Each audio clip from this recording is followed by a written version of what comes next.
a winning determination. Silvia Ramos Cruz, thank you for joining us.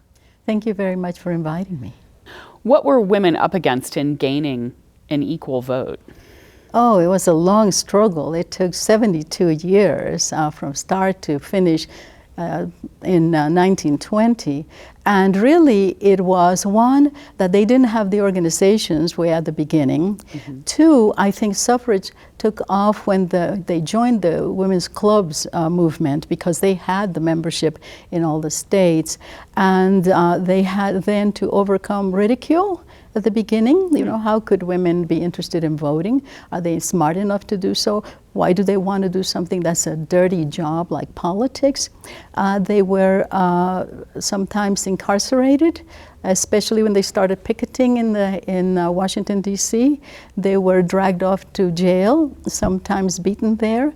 They also had to convince employers that they were going to be good employees, even though they wanted to vote. And then, of course, there were husbands who decided that women who wanted to vote and be independent would not be good mothers. So sometimes they lost their children through divorce. How did the state constitution and also our culture, our religion, work against women getting the vote here? The state constitution from 1910 is very interesting. A lot of, in those days, a lot of Hispanic men were powerful leaders in government, such as Solomon Luna, and also Octaviano Larrazolo, who later on became governor. And they wanted to make sure that the Spanish-speaking New Mexicans and New Mexicans of Hispanic origins would be able to keep the vote and be able to have a part in politics. So they made the Constitution very hard to amend. So to add an amendment, to the voting right that was solely men's right would have taken a long time to do, if at all. Which is why Carrie Chapman Catt became discouraged and decided that, they were sort of going to bypass New Mexico because there was no way you could change the Constitution here.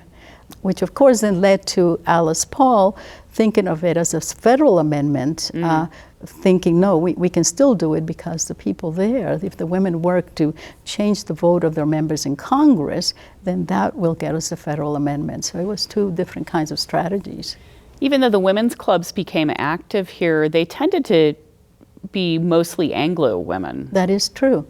I think about that time, maybe 1910, 56% of the women in New Mexico were Hispanas, and maybe 36% Anglos.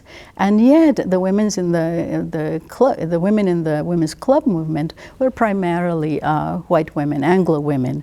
They were usually well-to-do, well-connected to political and business families, and had the time to spend looking at these issues. However, it's not that Hispanas were not active in communities. They were not maybe part of these women's clubs in general. They belonged to community organizations, especially those through the church, that allowed them to do public work also. What did women have to do to accomplish suffrage here? One, to convince the members of the Congress in Washington, D.C., and then also the members of the legislature here, because they were trying to make sure that when the amendment passed in Congress, then it would be able to be ratified in the state also.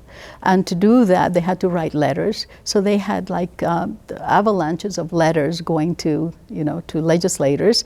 And a woman, Ada McPherson Morley, an early suffragist, wrote probably even hundreds of letters.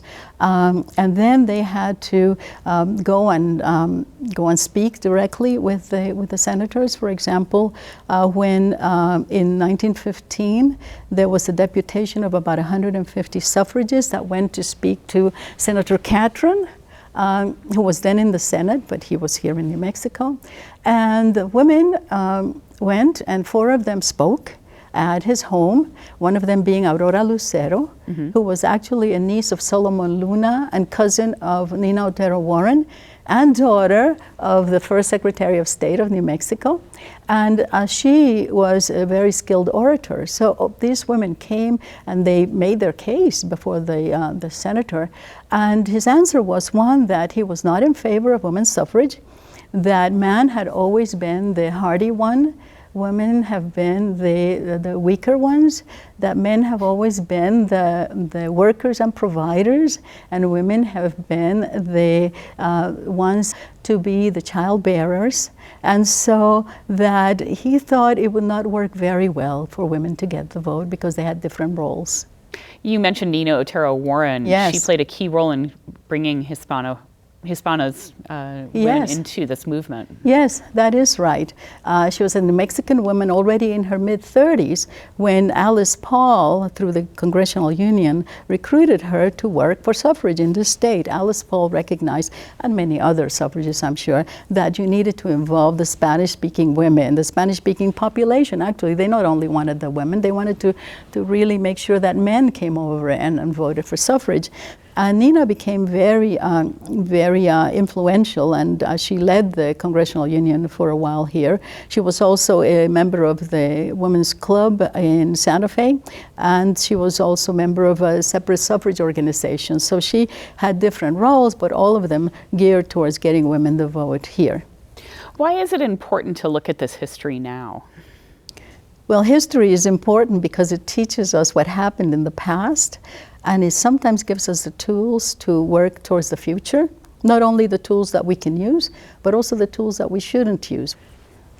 One thing we should not do, which was really very apparent in the past, is how some women were excluded from the suffrage movement. Not only Hispanas, but also Native Americans, African Americans, Asian Americans. All of these groups got the vote in 1920 because that's what the Constitution says.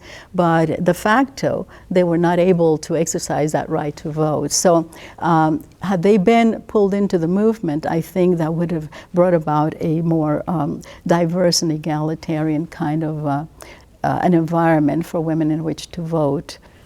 In the Roswell Daily Record paper, it was really interesting because at the end it focuses on 5 questions that they were asking women who already had the vote in many of their surrounding states. And in New Mexico, women had the vote in terms of getting school boards elected, right? So one of the questions was, have women used the vote in the best way possible? And the second question was, are women better off working within party organizations or working, Democratic or Republican, or working on their own as a community of women to get the policies we like enacted in place? And both of those, questions are so relevant today. I tend to think, we have not used our votes wisely in some cases. We have been voting for the same kind of candidates for 100 years, mostly men, and they have not many times looked to the issues that we would like addressed. So maybe we should have been doing something different there. And then in terms of working in partisan ways, maybe we should start thinking beyond those boundaries, because still there are so many issues that women care about. Still, equal pay for equal work, pregnancy accommodations in the workplace, all of those things that women care about that are not being addressed. And I'm sure that women on the conservative and progressive sides want to do something about it. So working across borders in a way is, I think, a better way to do it. So clearly, knowing this history would inform a lot of what we need to think about now. Oh, I'm learning a lot about that. Yes, it does, actually, because most things in the world aren't new, we just tend to recognize them over and over again.